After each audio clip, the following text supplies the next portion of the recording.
धन्यवाद अध्यक्ष महोदय।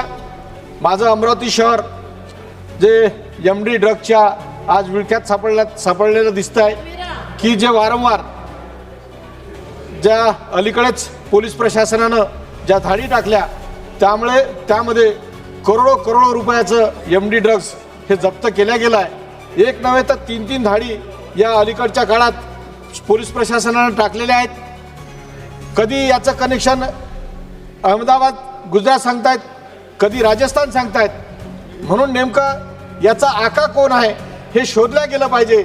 आणि आज जे काही तरुण पिढी आमची अमरावती शहरातली त्या ड्रगच्या विळख्यात सापडली आहे त्याला वाचवण्यासाठी सरकारनं योग्य पावलं, प्रशासनानं योग्य पावलं उचलले गेले पाहिजेत। सरकार हे निश्चित सांगत नाही की हे एमडी ड्रग्स येत आहे कुठून, त्याचं मूळ अमरावती तर त्याचं मुख्य केंद्र असू शकतं असं मला वाटते। अलीकडच्या काळात ज्या काही कारवाया झाल्या त्या पाहता ते अमरावती शहरात फार मोठ्या प्रमाणावर ड्रग्ज इथं येऊन पूर्ण महाराष्ट्रात त्याचं वितरण होऊ शकते। म्हणून अध्यक्ष महोदय या निमित्तानं एक विशेष पथक नेमून ह्या बाबतीत सखोल चौकशी करणं गरजेचं आहे, त्याच्यावर कारवाई करणं गरजेचं आहे।